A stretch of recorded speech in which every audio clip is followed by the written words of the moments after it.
We now turn to our third paper on the Winter's Tale and the final paper of our conference by Monica Hawkins. And Monica wrote the paper as a freshman. She's currently a sophomore. She's also an RA at Roosevelt, and she is majoring in, I'll get this wrong, something that's not philosophy. Accounting. In accounting. No, I had remembered that. She is also a devout St. Louis Cardinals baseball fan. And since the Cardinals are in the, what is it, the NLCS? The thank you, the NLCS, the National League, whatever that stands for, conference finals, and she is watching them play, I presume, with some intensity. Yes. So we'll put some temporal moment on our conference, and her paper is on the temporal confusion of Christianity and paganism in Winter's Tale. Monica. What makes the understanding of time so critical to society is its ability to further the comprehension one has of the things they read and learn about. Time is similar to a unit of account. One cannot fully grasp an occurrence without knowing when it took place. The imagination is free to think of anything, but there is always a setting involved, and time is something that builds a foundation of what one conjures up in their head. Reading words on a page would be meaningless without imagination, and imagination would lack its depth without time. One of the most read playwrights in history is Shakespeare, and it is apparent in his writing of The Winter's Tale that he is aware of how time influences our understanding and changes the way we view and interpret things. Shakespeare does not deliberately make it clear that time is ambiguous in The Winter's Tale, but he combines two differing religions that make the setting unclear. Paganism is associated with tragedy in the first half of the play and Christianity with comedy in the second, but is not a simple division of two halves that Shakespeare uses. The Winter's Tale is 5 acts, but many who have read it see it as 2 acts that are told by 2 different characters. The first half of the play is told by Mamilius, who is Leontes' son that dies in the 3rd act. There are preceding events that lead to Mamilius' death that create a tragic and sorrowful first half of the play. These events have a strong influence from paganism, but there are also aspects of Christianity mixed in. The final 2 acts of The Winter's Tale are then told by time, and the tone of the play takes a wide turn from a tragedy to somewhat of a comedy. Time is the central character of this play, but their presence is only written in at the beginning of the 4th act. The one scene that time appears in is not the sole contributor to the setting of The Winter's Tale, but it does play a significant role in the temporal confusion of the play. There are references to both the pagan world and a Christian world, and these references come together to form a play of mixed religion and ambiguous time. Shakespeare writes his play with both pagan and Christian characters whose actions and words are of both religions, and this fusion of religion with time sets up The Winter's Tale as a play without one specific setting or faith. One of the biggest scenes of the play comes down to a message from an oracle sent by Apollo. Leontes has accused Hermione of murder and is awaiting the verdict from the Greek god. Cleomenes and Dion are the ones who bring the message, and they are bringing it from Delphos, which is a place associated with Greek mythology. The oracle is what decides if Hermione is innocent and becomes the catalyst to the tragedy that ends Act 3. The characters in the play are relying on the word of Apollo and believe that his word can be trusted and is completely accurate. Leontes and Hermione are at the center of the scene, and the damning reveal from Apollo of her innocence appears to be the end of the issue, but the tragedy continues when their son Mamilius dies. Leontes is full of sorrow after the passing of his son and tells Apollo that he will reconcile me to Polixenes and new woo my queen and recall the good Camillo. He is asking for forgiveness from a Greek god, and his desire to change is only present because of the oracle sent from Apollo. Antigonus is off to leave the newborn baby in Bohemia while the trial is going on, and also speaks of Apollo and his trip. His final speech before leaving the baby and being attacked by a bear talks of Apollo and ends the tumultuous first 3 acts that are told by Mamilius. Paganism is clear when looking at the trial and the reference to the many deities in Greek mythology, but is most prominent when looking at the characters' names. The first 2 people to speak in the play are Archidamus and Camillo. Archidamus was a name for a group of kings in Sparta, and Camillo was named after Camillus, who saved Rome. Sparta was a militaristic state in Greece, and Rome rose to power under Camillus before Christ was born, and Christianity was a religion. There are main characters that come from a similar time frame, such as Hermione, Antigonus, and Autolycus. Hermione is the daughter of the Trojan war hero Menelaus and the enticing Helen, and Autolycus was the grandfather of Odysseus. Both of those names are known from Homer's writings, and those characters Homer created were strictly pagan. Antigonus was a Macedonian ruler before the Common Era who would have had a similar falling with paganism like Hermione and Autolycus. Cleomenes and Dion, the men who bring the oracle, are named after rulers of Sparta and Syracuse who were men who also lived before Christ was born. These roles in the play are given names that were used in a pagan time, but their actions in the play suggest they live in a world that isn't solely pagan and mixes with Christianity. When Act 3 ends, A Winter Tale becomes a forgotten tragedy and moves towards being a story of hopefulness and comedy. This drastic change begins with a speech from Time, which turns out to be one of the main characters of the play. After Time's speech, a new character is briefly introduced by the name of Dorcas.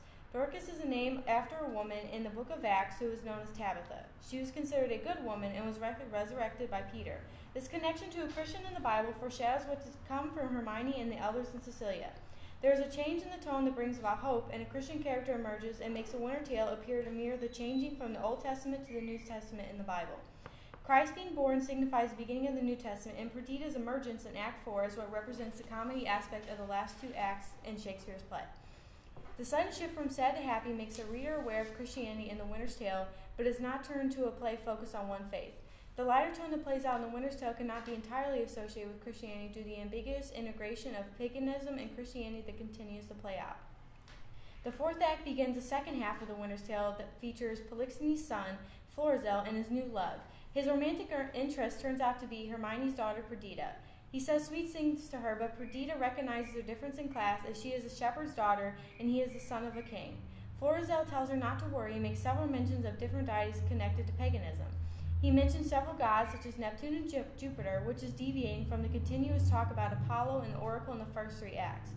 Perdita also speaks of other gods with Florizel's father when he arrives. They are discussing what is and what isn't legitimate because Perdita compares Gillivorus to being a bastard. Polixenes doesn't believe that things can be illegitimate, and Perdita continues to talk about the flowers and offers them to her company and the shepherdess. Perdita brings up Proserpina, Juno, Cythera, and Phoebus in her speech to them. Both she and Florizel start to recognize several other gods in the fourth act, and they are not solely focused on Apollo like their parents were in the trial in Act 3. Some of these goddesses Perdita talks about endure tragedy like her parents did in the prior act, such as Procina being raped, but the spring setting keeps a happier tone of the fourth act. The mention of flowers shows a change to a lighter story, but paganism is a factor in The Winter's Tale. Christianity factors in strongly in The Winter's Tale when looking at Shakespeare's word usage. There are many cases where characters say something that is often associated with Christianity. Polixenes does this when talking to Hermione and says, "We should have answered heaven boldly, not guilty."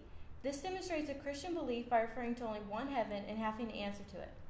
There are scenes later in the play that are similar to what Polixenes said in Act 1. The clown says to his father, the old shepherd in Act 3, "If the sins of your youth are forgiven you, you're well to live." This theme of forgiveness and being judged for one's actions continues in Act 5 when Leontes is pondering getting married again. Cleomenes, who is a pagan character, says to Leontes he has performed a saint-like sorrow and do as the heavens have done, forget your evil. Even the biggest pagan scene in play in Act 3 has Christian references in it. Paulina scolds Leontes after Hermione has died, but she feels she has been too harsh and says, "All faults I do make, when I shall come to know them, I do repent." All of these characters have asked to repent their sins, and this is only allowed by a forgiving God. Paulina's husband, Antigonus, left Sicilia to take the baby to Bohemia because of a dream he had the night before when Hermione came to him in pure white robes like very sanctity. This sign of purity and the wish to erase sin shows that these characters had some sort of connection to Christianity. One of the final scenes between Paulina and Leontes demonstrates how mixed paganism and Christianity become in the play. Cleomenes and Dion are encouraging Leontes to remarry, and Paulina disagrees. Her speech to Leontes about why he should not contains many references to paganism after Cleomenes had just made his case for marriage with the speech of Christianity. Cleomenes and Dion suggest to Paulina that there was nothing more holy for Leontes to do than to get married and bless the bed of majesty again. Paulina says that King Leontes cannot have an heir until his lost child has been found. She is saying this because she believes that the oracle Apollo said in Act 3 was true and must be followed. She keeps pushing him not to marry, and he eventually agrees and says, "Never, Paulina, so be blessed my spirit." There is a constant back and forth between paganism and Christianity in Act 5 that shows how intertwined the two religions are throughout not just this scene, but the entire play. The mixture happens again in the very next scene of Act 5 when the gentlemen are discussing what has happened with the king of Bohemia, the king of Sicilia, and their children.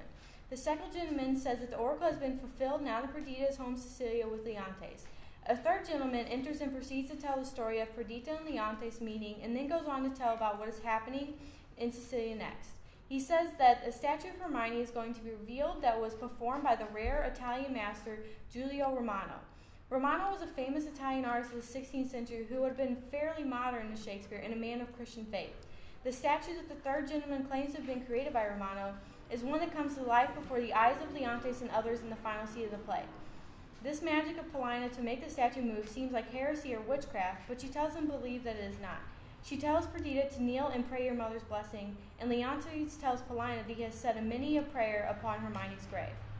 This resurrection of Hermione is a force at the end that completes the union of multiple faiths and completes the jump between a time of paganism and a time of Christianity. The two different religions that play a big factor in The Winter's Tale make it unclear as to when the various scenes of the play are occurring. Acts 1 through 3 are being told by Emilius, and he begins the story with, "There was a man dwelt by a churchyard," which makes it seem like the first half of the play is going to be dominated by Christianity. The Winter's Tale does not follow this assumption, since the majority of the characters in the play are named after someone who lived in a pagan time, and the final act being told by Emilius comes down to an oracle sent by Apollo. When time takes over in Act 4, there is still no clear distinction of where the Winter's Tale is taking place. The play moves quickly into a different type of play by the fourth act, but it continues to leave time to be wondered about and questioned. Time says, "Let me pass the same I am ere ancient's order was, or what is now received." The new storyteller in the present Christian world to continue the play, but it is from a time before the current mandates and cultures existed that likely belonged to a pagan faith. This leaves the understanding to be that there is not a set place in time, which extends the ambiguity along the lack of a set religion in the Winter's Tale. The jump of time from the third to fourth act only adds to the confusion of when the play is happening, and there is never one specific reference to a time or place that stays consistent throughout the play. The clearest connection to one specific religion is through the characters' names. Most of the characters have a pagan name, but their actions end up speaking to a combination of religious beliefs. Paganism is polytheistic and would not make a good combination with Christianity, but the brilliance of the playwright Shakespeare shows that it is entirely possible. The true father of Perdita is never revealed, and the time of the play is not shown, and this confusion only enhances the Winter's Tale. Shakespeare avoids the typical omniscient view the reader gets and leaves them to decide the setting and fate of the play. Shakespeare puts two different religions together with the characters' names and actions, and time becomes a featured character that merges two different worlds and settings to create one of the many masterpieces written by the English playwright.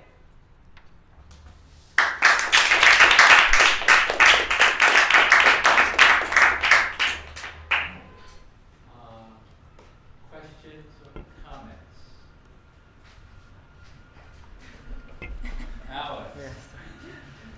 Sorry to leave you out. the return of the prodigal son.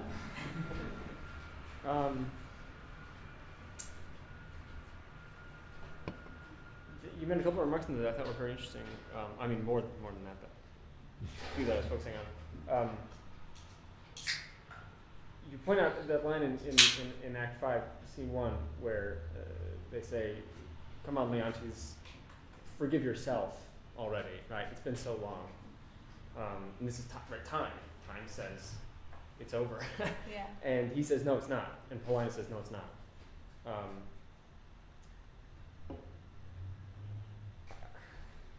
trying to bring together the two themes, two halves of our thing today.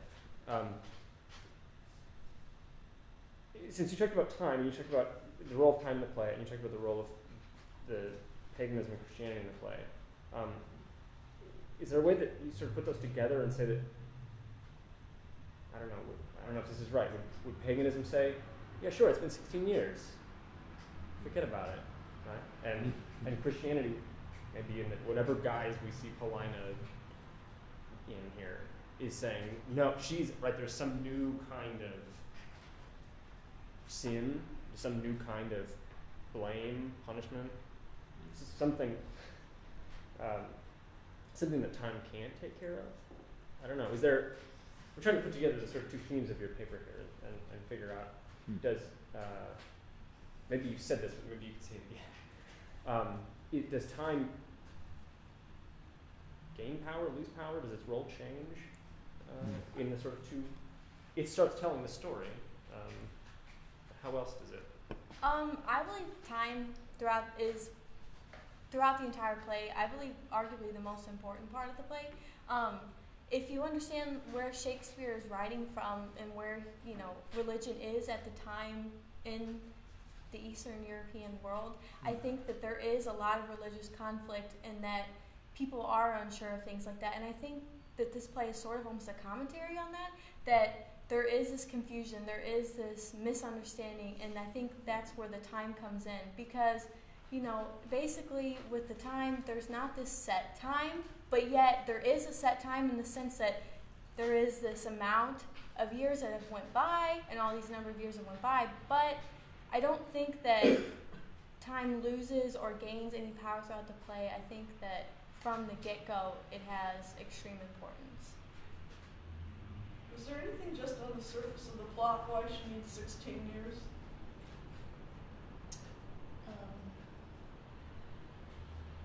She doesn't, Paulina doesn't reveal Hermione until after Perdita has come back. So one could argue that it's not the number of years. I mean, I don't know if everybody has other ideas, but it's not the number of years that have passed, but that Perdita has made it back. That defines that time. But it is clear that it's 16 years, so that it's possible that there's some other way of making sense of it. It's not clear that it's 16 years. Oh. Time says it's 16 years in Act 4, Scene 1. We don't trust time.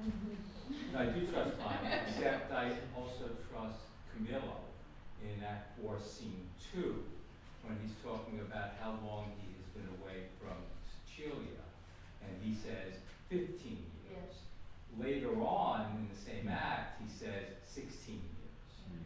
So either it's a typographical error, or Shakespeare nodded, or there's something significant that involves that disparity. There's at least enough of a question that one should wonder about this. So. What's the significance of the 1 year difference? Oh, I have such a strange view. Because I to bother. But I have a question for you. Actually, I have a question for Annie, who's not here. But I do have a question for you that has to do with the particular piece of text that you cited. I want to ask you about it. This is in Act 5, Scene 2, line 95, where the third gentleman is talking about Romano, right? The sculptor who has been brought in to finish off Hermione, and the third gentleman says, Romano who had he himself eternity. So there's this temporal element that's folded into it. He had had eternity and could put breath into his work, would beguile the nature of her custom, so perfectly he is her ape. He so near to Hermione hath done Hermione that they say one would speak to her and stand in hope of answer. Now I'm struck by this because if you just leave that out and you get to the end of the play and Paulina for some reason feels the need to bring Hermione back now, and she's really been alive and Paulina has been propping her up and visiting her, and now for the only time she's standing there in statuary form and now brought to life. Okay, fine. I mean, there's this big lie and there's that, but it looks as if other people have gone in and seen Hermione posed as a statue. Because Romano hadn't been able to breathe life in her, she looked no more real than she does now. So others have looked at her prior to Florizel, Perdita, Polixenes, and Leonte going in to see her. And Paulina, this gets to, you can come back to her time. This gets back to Paulina because we learn that Paulina has all of these statues of human beings. All, this is her craft and training. Are they people who are pretending to be dead but who are alive? Are they real statues? Is Hermione the only one who's really alive, pretending to be a statue, comes alive, and others have seen her? So what do you make of that action? Are any of the other statues identified? No, but she has this statuary. She has all the, except for her. So again, it'd be one thing if the characters at the end would be the only ones who walk in and see her stiff like this and all of a sudden, Or like a Charlie Chaplin character. She comes alive, but others have come in to see her. So why has Paulina brought these other people in to see Hermione, pretending to be a statue, and connecting this to the eternity? If only the statue maker had eternity. I think again that brings up the idea of time, because I think again you have to wonder how could have Hermione been held back for that long, and how could Paulina have pulled that off? And I think that again brings up the factor of time. And I don't know if that's a question that can necessarily be answered. What were the other statues? Were they alive people or not?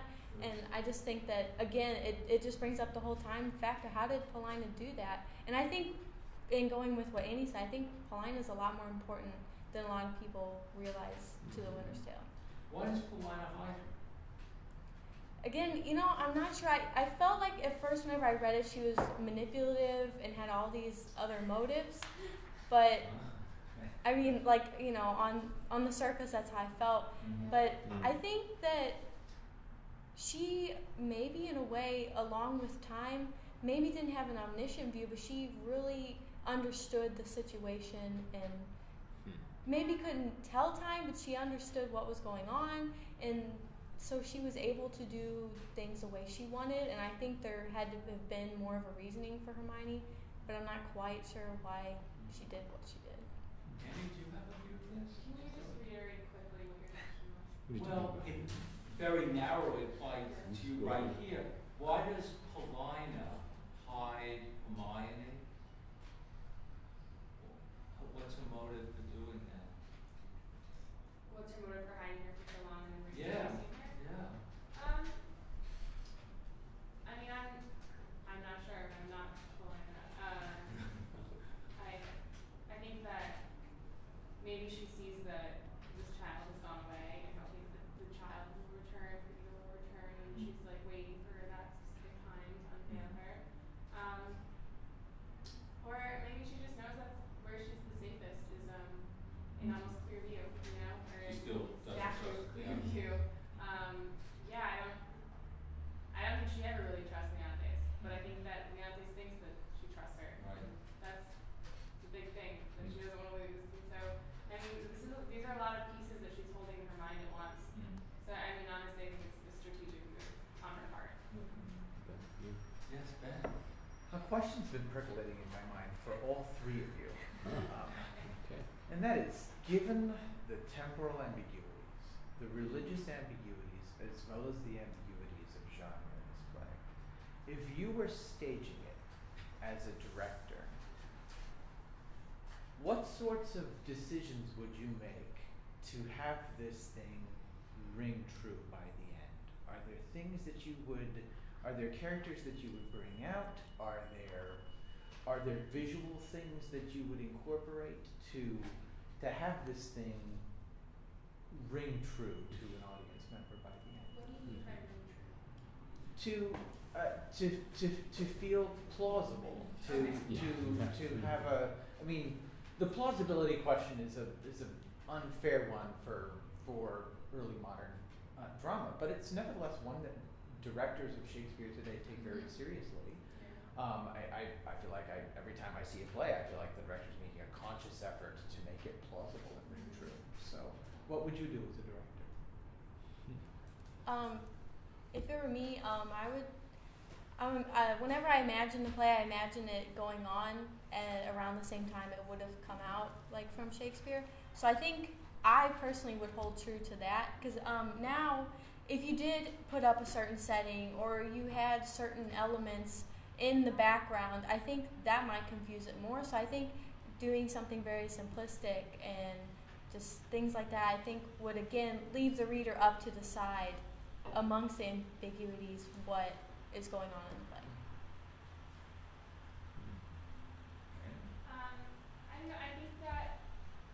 I think I would obviously make Paulina my leading lady. I mean, I think it's really clear that I feel that way.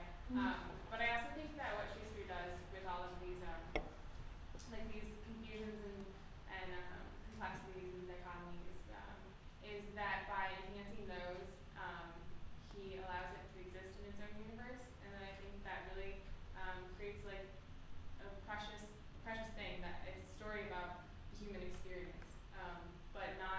taking the human experience away from society instead of just confusing society so much that it makes the human experience strange and exciting, but at the same time still very, very true and very it's easy to relate to as well.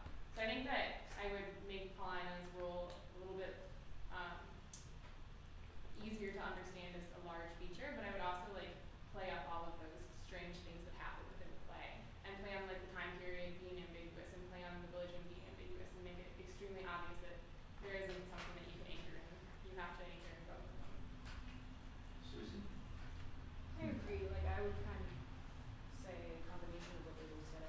I think playing up the ambiguity of religion and time and context of when it's happening would be important. I would also try and highlight the Menelaus' story, because I feel like that goes, when reading it, it can be easily forgotten. So that his absence is felt, right? Yes, I think that's something I would try and focus on. Something that strikes me as strange in this whole discussion here, you read that line about the sort of verisimilitude, or I would call the mimetic function of the statue, right? It's like Hermione to the T, art imitating nature. And that's such a weird, explicit principle to invoke in a play like this. I mean, somehow your production better capture how unrealistic everything is and fairy tale-like and so forth, to make I would think the experience comes. But what's going on there? Why that statement of art imitates nature so much to the T in a play that seems to do just the opposite, or refuse to do that? I don't know. We're sort of treating the play as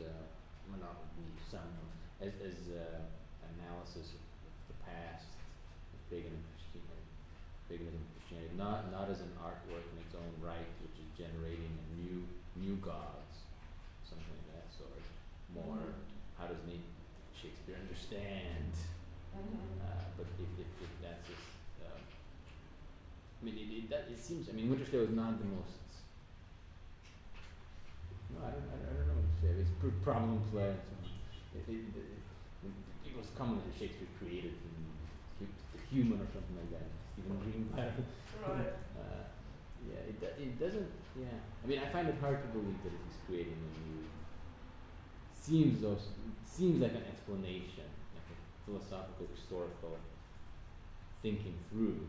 Reflecting on sort of given history. Rather than. It's a work of art, obviously. Yeah. Too.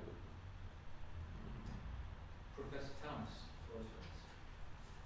Well, one thing that happens there at the end, in 5.2, when we get this description of the statue,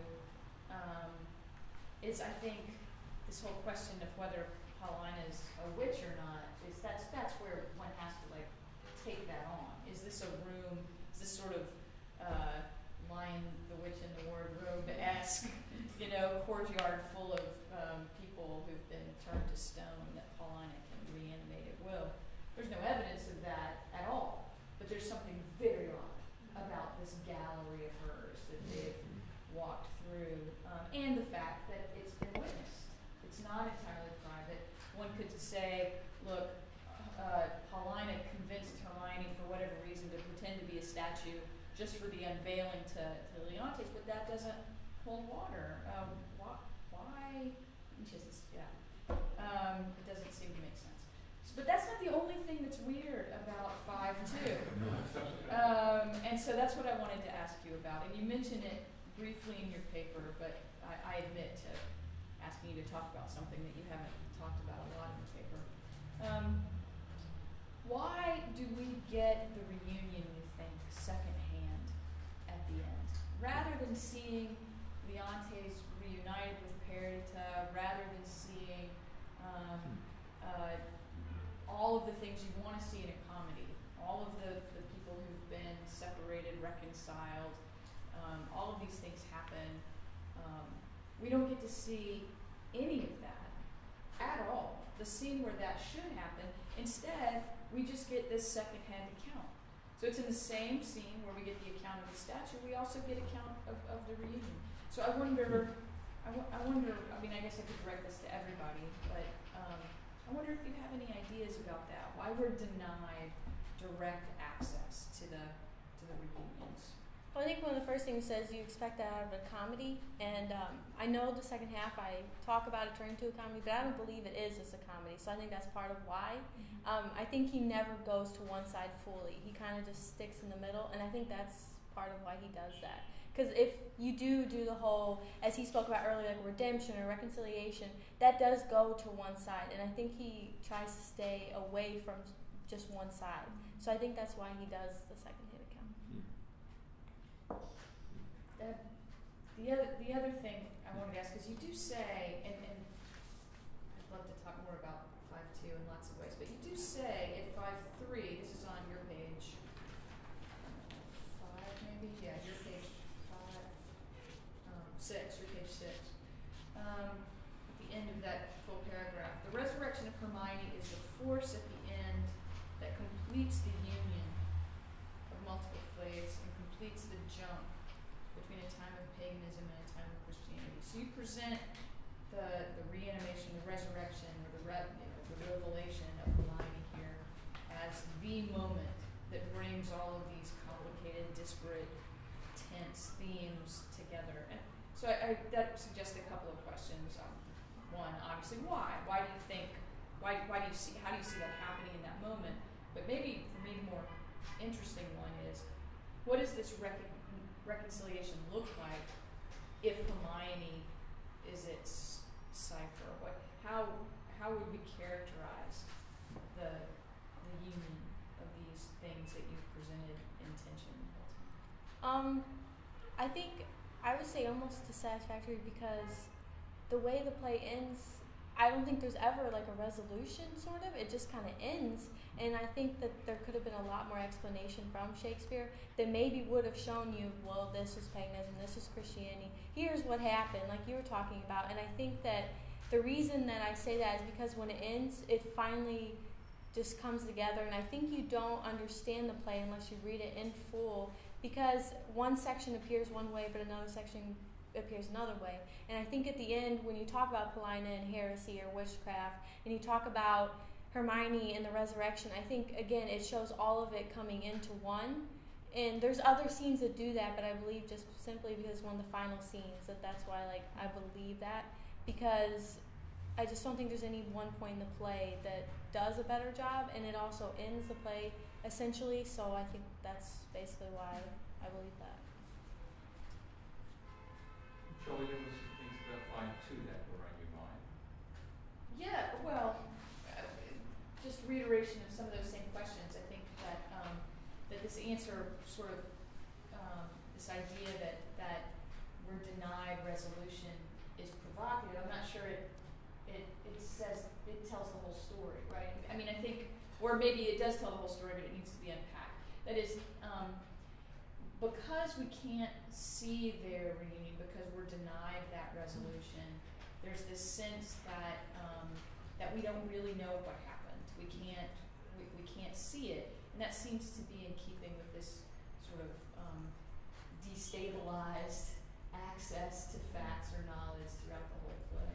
It also, it seems like the sort of absence of Mamilius at the end. There's so many ways in which we're denied that resolution at the end, but it really is an open question how both the way that 5.2 is set and the way that Mamilius is neglected, all of these things, what that open-endedness, how we take that open-endedness back into the play to understand what it means.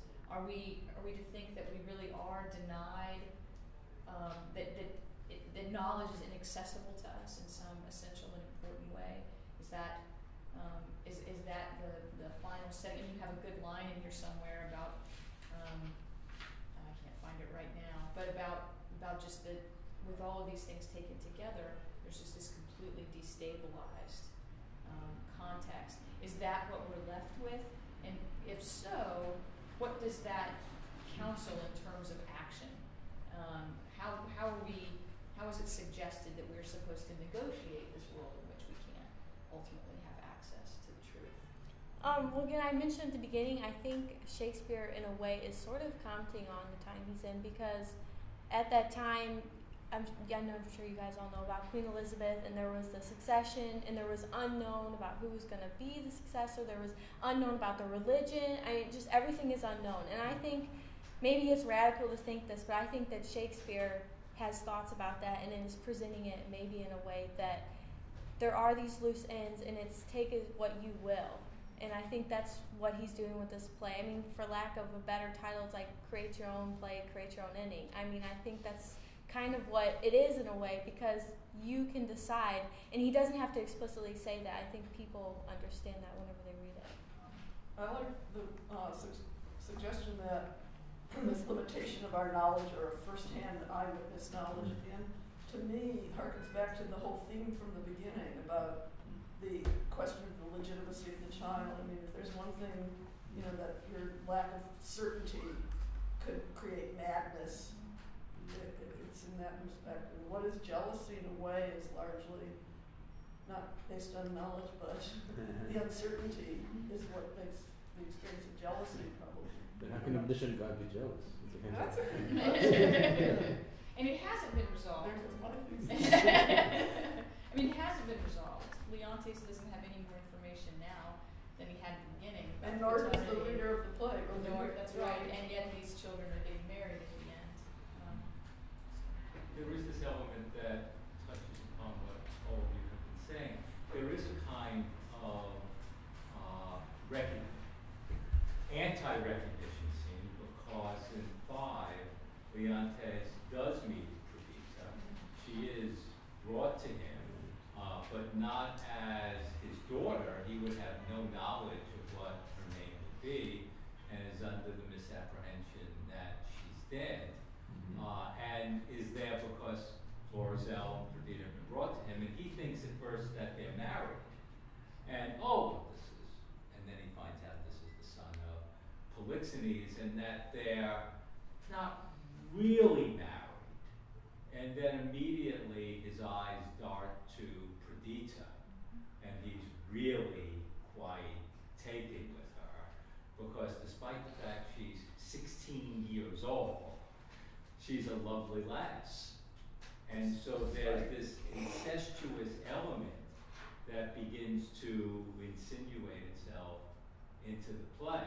And then all of a sudden, we learn by hearsay, we've learned this is Perdita, this is the daughter, he's been told, now everybody's happy, and it's all together. So it's stranger by leagues than just that they don't meet as father and daughter, but he does meet her, as despite what Alena has said at the beginning, if you're not going to get married, I'll be the one to tell you, and then she really looks good. It's his daughter, maybe, but she's 16 in any case. Right. So are we also supposed to connect the inaccessibility of knowledge with the need for faith, or some role of faith, and some leap of faith, or something like that? I just think, honestly, it's frustrating to try to decide all of this. You know, I don't think there's ever one solid answer to almost any question you ask of the play, because there's just so many interpretations, there's so many loose ends in the play, and you can take those loose ends and go almost any direction you desire. So it's just frustrating to try to come up with one solid answer for a question about the play. Well, maybe leave open, there's so many loose ends and you don't get it, but Shakespeare is giving you the guidance or clues you need somewhere if you studied hard enough to figure out more than just going to the nature. So that would be another class. But this is a wonderful opportunity to bring this to an end.